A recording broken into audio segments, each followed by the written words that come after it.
What up, nerds? My name is Clay Cooper, and I'm the Director of Test Prep at Prep Expert. I'm also a perfect scorer on both the SAT and the ACT. And today, I want to share with you my 5 best tips for the SAT's essay section.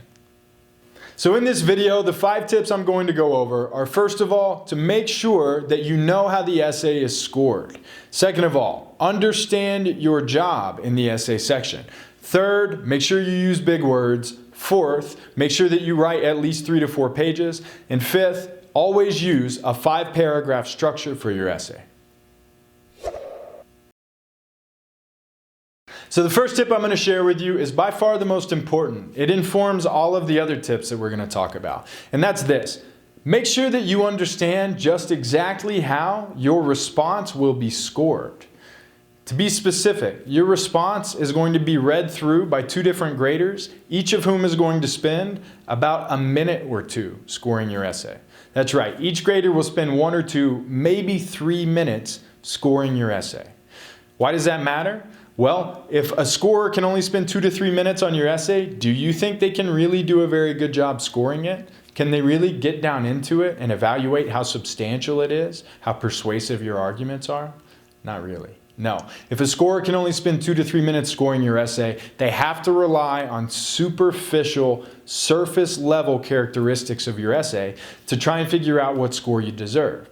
That's going to inform all of the tips we talk about in this video, and that's why it's really important you make sure that you're aware of that. 2 different humans are each going to spend 2 to 3 minutes scoring your essay, and that's where our whole strategy comes from. So now that you're familiar with how the essay response will be scored, let's make sure that you know exactly what you're supposed to do in the essay section.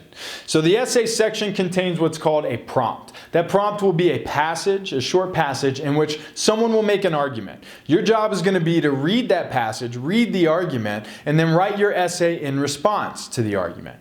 Now, it's really important that you understand that your essay is not supposed to say that you agree with or disagree with the person making the argument. In other words, your opinion doesn't really matter. You're not supposed to agree with or disagree with the passage. Instead, what you're supposed to do is analyze how the author of the passage developed his or her argument. In other words, you in your essay response are going to write several paragraphs explaining how the author of the passage built his or her argument. It's really important that you understand that. We got to be clear on it. You're not supposed to give your opinion. You're not supposed to say the author is right, the author is wrong. You're supposed instead to just explain how the author went about building his or her argument. Once you're clear on what job exactly you're supposed to do, now we can turn our attention to some finer details of how you should write your essay response.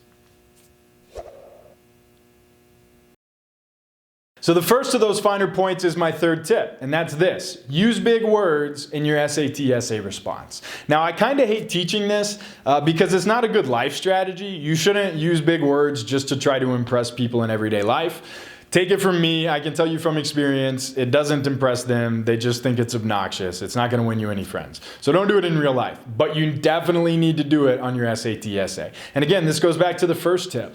Two humans who have taught an English course in high school or college are going to score your essay, and they're going to spend a minute or 2, maybe 3 reading through it. So what is a quick, superficial indicator that you can give to them that you're a smart kid and you deserve a good essay score? Big words. So you should actively develop a knowledge of some impressive vocabulary words, some big words that you can work into your essay. Make sure that you show up on test day with those prepared to use and employ them liberally in your essay. Don't be afraid of sounding like you're using big words for their own sake. The graders have such little time to score your essay, they probably won't even notice. They'll just say, oh wow, that kid used that big word very well. I'm impressed. He probably deserves a high score. She probably deserves a high score. That's why we always use big words in our SAT essay response.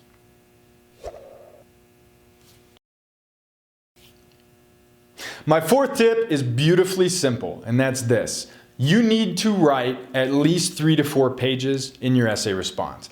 Now, a lot of my students don't like to hear that. I know it's no fun to write 3 to 4 pages, especially by hand, in response to anything. But you have to do it, and here's why. There was an MIT professor who conducted a study of real SAT essay responses.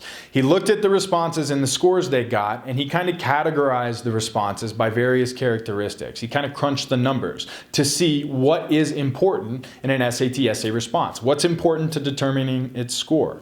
What do you think he found was the best predictor of an essay's score? That's right, it's length. The longer essays got better scores. Length was the #1 predictor of an essay score. So remember, your scorers have 2 to 3 minutes to score your essay. If you give them more than they can read thoroughly, they're going to give you the benefit of the doubt and give you a high score. So my 5th and final tip is another one that I kind of hate teaching, but that is undeniably effective in the essay section. And that's this. Make sure you use the 5-paragraph classic persuasive essay format. That format consists of an introduction paragraph, 3 body paragraphs, and then a conclusion paragraph. Now, I kind of hate teaching that because that format is boring. They've been teaching kids to write essays that way for thousands of years, and I think you can probably do better. You could probably write a more interesting essay using a different format. But interesting is not the goal in the SAT essay section. Your goal is the highest score you can get. The SAT essay scoring rubric specifically awards points to students who set up a specific introduction paragraph and a specific conclusion paragraph. So make sure you do that, and make sure you have 3 body paragraphs in the middle. Remember who's scoring your essay. High school English teachers. They've been teaching that essay format for thousands of years, so give them what they want. Use the 5-paragraph format in your SAT essay. So those are my 5 best tips for the SAT's essay section. Don't forget to like this video if you found it helpful. You can also subscribe to Prep Expert's YouTube channel for other videos just like this one. In fact, we'd love it if you'd leave us a comment below this video. Tell me what you want to hear about in our next video. What do you want advice on from a 2-time perfect scorer? You can also visit our website, prepexpert.com, by clicking the link in the description below this video. On our website, you'll find exclusive offers on all of our courses and tutoring products. You can sign up for a course with me or with any of our other instructors. So until next time, keep working hard.